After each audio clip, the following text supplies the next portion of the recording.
হে everyone, আসসালামু আলাইকুম। আজকের পর্বে সবাইকে আমন্ত্রণ জানাচ্ছি স্পেশাল চিকেন কিমা পরোটা তৈরি করার রেসিপি দেখার জন্য।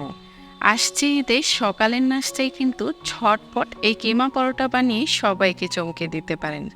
এই পরোটা খেয়ে ছোট থেকে বড় সবাই কিন্তু অনেক বেশি পছন্দ করবে আর আপনার প্রশংসাও করবে। তাহলে চলুন দেখে নিই কীভাবে সহজ রেসিপিতে চিকেন পরোটা বানাবো, তার পুরো রেসিপি।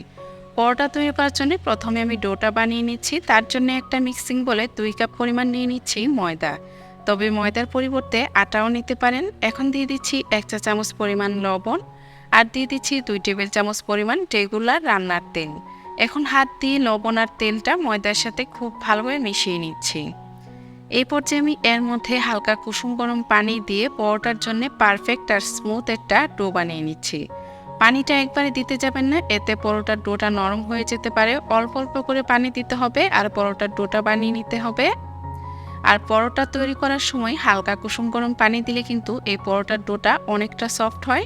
এই তো পরোটা বানানোর জন্য আমার ডোটা একদম রেডি। এখন একটা ঢাকনা দিয়ে ঢেকে এটাকে রেস্টে রেখে দিচ্ছি 10 মিনিটের মতো। এখন চুলায় একটি প্যান বসিয়ে দিয়ে এর মধ্যে দিয়ে দিচ্ছি 3 টেবিল চামচ পরিমাণ রেগুলার রান্নার তেল। তেলটা যখন গরম হয়ে আসবে দিয়ে দিচ্ছি 1 কাপ পরিমাণ মিহি পেঁয়াজ কুচি।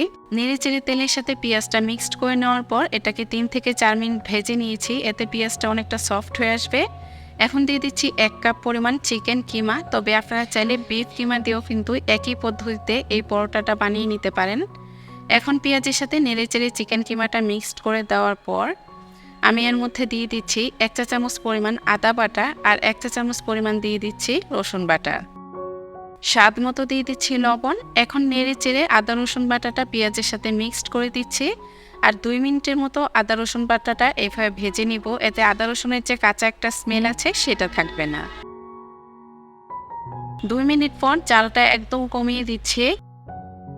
কমিয়ে দিয়ে এর মধ্যে গুঁড়া মশলাগুলো অ্যাড করে দিচ্ছি। দিয়ে দিচ্ছি 1 চা চামচ পরিমাণ লাল মরিচের গুঁড়ো, 1/2 চা চামচ পরিমাণ হলুদের গুঁড়ো, 1/2 চা চামচ পরিমাণ দিয়ে দিচ্ছি ধনিয়ার গুঁড়ো আর 1 চা চামচ পরিমাণ দিয়ে দিচ্ছি জিরার গুঁড়ো। নেড়েচেড়ে মশলাগুলো খুব ভালোভাবে মিক্সড করে নিচ্ছি আর এইভাবে 2 থেকে 3 মিনিটের মতো মশলাটা খুব ভালোভাবে কষিয়ে নিচ্ছি। দিয়ে দিচ্ছি 1 চা চামচ পরিমাণ গরম মশলার গুঁড়ো, তবে আপনারা চাইলে আস্ত গরম মশলাও কিন্তু এর মধ্যে অ্যাড করতে পারেন। এখন সব কিছু নেড়েচেড়ে খুব ভালোভাবে মিক্সড করে নেওয়ার পর এভাবে 3 থেকে 4 মিনিট কষিয়ে নিব, এতে কিন্তু কিমার টেস্টটা অনেক ভালো আসবে। আর এখন জালটা একদম কমিয়ে দিয়ে একটা ঢাকনা দিয়ে ঢেকে এটাকে রান্না করে নিয়েছি 4 মিনিটের মতো। অফ ক্যামেরায় কিন্তু আরও 2 বার নেড়ে দিয়েছিলাম যাতে নিচে লেগে না যায়। আর এই কিমাটা রান্না করতে আমি কিন্তু পানি অ্যাড করিনি, তবে আপনারা যদি মনে করেন পানি দিতে হবে তাহলে কিছুটা পানি দিয়ে এটাকে রান্না করে নিতে পারেন। কিমাটা কিন্তু খুব ভালোভাবে সিদ্ধ হয়ে গিয়েছে, চেক করে নিয়েছি। এখন এটা চুলা থেকে নামানোর আগে 2 টেবিল চামচ পরিমাণ দিয়ে দিচ্ছি কাঁচামরিচ কুচি। নেড়ে চেড়ে মিক্সড করে দেওয়ার পর জালটা হাই হিটে রেখে 2 মিনিটের মতো ভেজে নেওয়ার পর কিমাটা চুলা থেকে নামিয়ে নিচ্ছি। আর পরোটার জন্য যে ডোটা বানিয়ে রেখেছিলাম সেটা কিন্তু অনেকটা সফট হয়ে গিয়েছে। আর যে কয়টা পরোটা বানাবো সে কয় ভাগে এটাকে ভাগ করে নিয়েছি। এখন একটা পরোটার ডো একটা বোর্ডের মধ্যে নিয়ে কিছুটা ময়দা ছিটিয়ে দিয়ে একটা বেলুন দিয়ে এটাকে বেলে বড় একটা রুটি বানিয়ে নিচ্ছি। এখন উপর থেকে যে চিকেন কিমাটা রান্না করে রেখেছিলাম সেই চিকেন কিমার পুর দিয়ে দিচ্ছি পরিমাণ মতো। এখন এভাবে 4 সাইড থেকে রুটির মুখটা বন্ধ করে দিয়ে উপর থেকে হালকা করে কিছুটা ময়দা ছিটিয়ে আলতো হাতে এটাকে বেলে নিতে হবে। খুব জোরে করে বেলা যাবে না, এতে কিন্তু কিমার পুরটা বের হয়ে আসবে।